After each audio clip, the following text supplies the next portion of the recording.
ang mga posibleng managutan ng criminal and administrative charges. At iminumungkahi namin na imbestigahan ng Office of the Ombudsman ang mga sumusunod.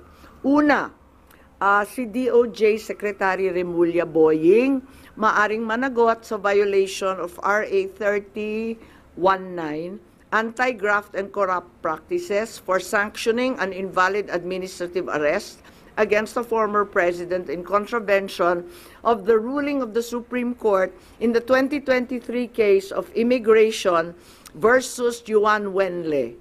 Maliwanag na napakadaming kondisyon, kwalifikasyon at requirement na isinaad ng ating Korte Suprema doon.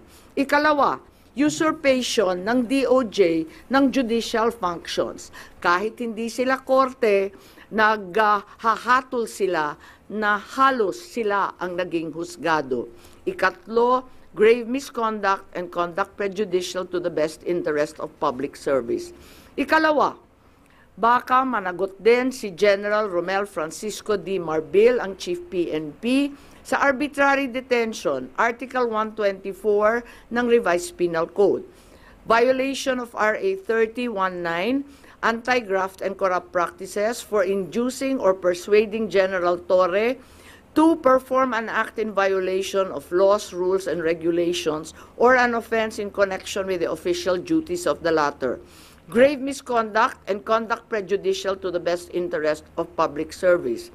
Andito rin sa mga nakalista at ayon din sa payo ni dating Supreme Court Justice na nagpayo sa atin na malahil si SILG Secretary John Vic Remulla ay maakusahan din ng arbitrary detention katulad nung iba. Violation of 31.9 for inducing General Torre and Marbil to perform an act in violation of the Constitution and our laws. Ikatlo, grave misconduct and conduct prejudicial to the best interest of public service. Ang ikaapat na maaring patawan din ng kaso ay si General Nicolas Torre III. Maaring managot sa arbitrary detention.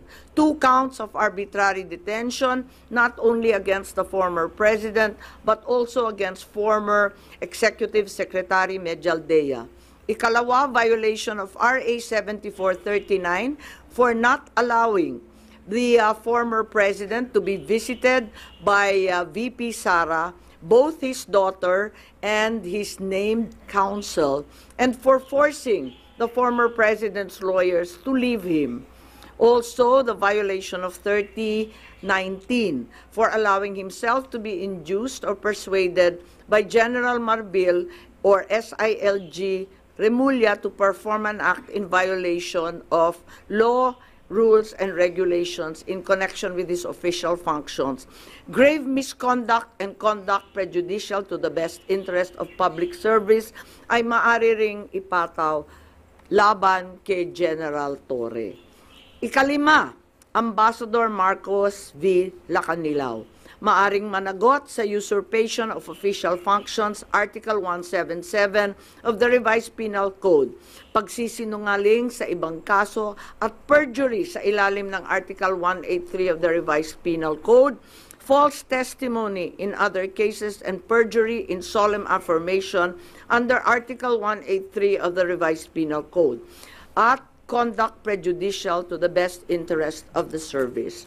So ito ang further findings namin.